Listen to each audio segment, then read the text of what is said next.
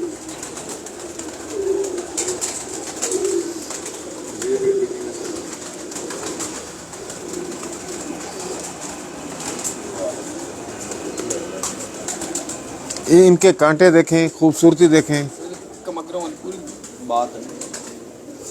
یہ ڈب والوں میں پھر جائیں تو یہ اور خوبصورت بن جائیں گے.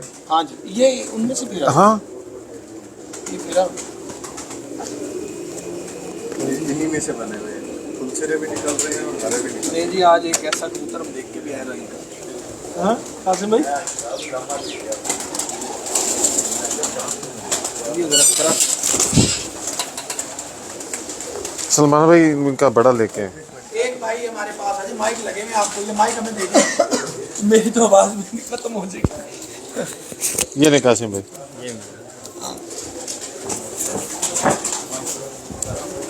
ارے بھائی آپ ادھر آ جائیں وہ یہ ہوگا کہ مائک مجھے ضرورت نہیں رہے گی آپ لگاؤ. اب آپ قاسم بھائی سے پوچھیں کہ کیسے کبوتر ہیں کیا بات. یہ ان پہ روشنی ڈالیں کہ یہ کس طرح کے کبوتر ہیں. جی قاسم بھائی یہ مجھے تو آپ کو بتایا اسٹرکچر پسند آتا ہے. یہ اسٹرکچر دیکھ لیں یہ اسٹرکچر بس. نہیں جی قاسم بھائی کہتے ہیں جی یہ اسٹرکچر جو ہے نا یہ شاندار اسٹرکچر اور یہ واقعی کمپلیٹ اچھا کبوتر ہر علاقے میں اچھا ہی ہے. اچھا ہی ہے. وہ ادھر بھی اچھا ہے وہ مکان بھی ہے وہ اس نے ہاتھ میں آنا ہے نا اصل اس میں نے بتا دینا بات پتہ کیا ہے پرندے جو اسٹرکچر وائز بنیں گے نا وہ تب بنیں گے جب ہم انہیں اڑانا شروع کریں گے. نہیں یہ صحیح ہے. ابھی تو یہ سمجھ لیں کہ یہ را بھائی مٹیریل ہے. بات یہ کہ سلمان بھائی 2 ٹائم ان کو دانا کھلا رہے ہیں. میں نے ان کو منع کیا آج میں نے کہا بھائی ان کو 1 ٹائم دانا ڈالیں. چینج کرو.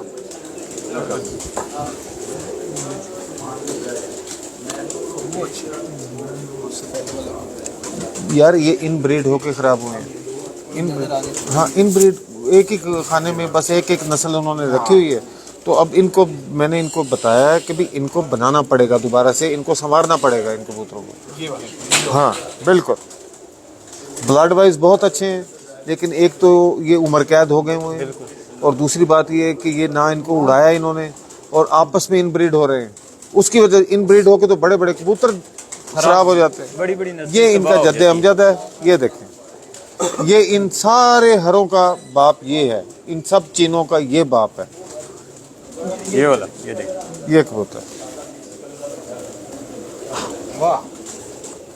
اب دیکھیں یہ کہاں سے بات چلی تھی اور کہاں تک پہنچ گئی. اب آپ خود سمجھدار ہو تو محنت کرنی پڑے گی نا. اب یہ دیکھو کبوتر کی بھی اس میں کیا فالٹ ہے. اس میں اگر کوئی ہے تو وہ بتائے ہمیں. آپ بتائیں میں کی بتاؤں. یہ آپ بتائیں نا. کیوں جی بھی سلمان بھائی نے جو اتنے سال سے اس کو سینے سے لگا کے رکھا ہوا ہے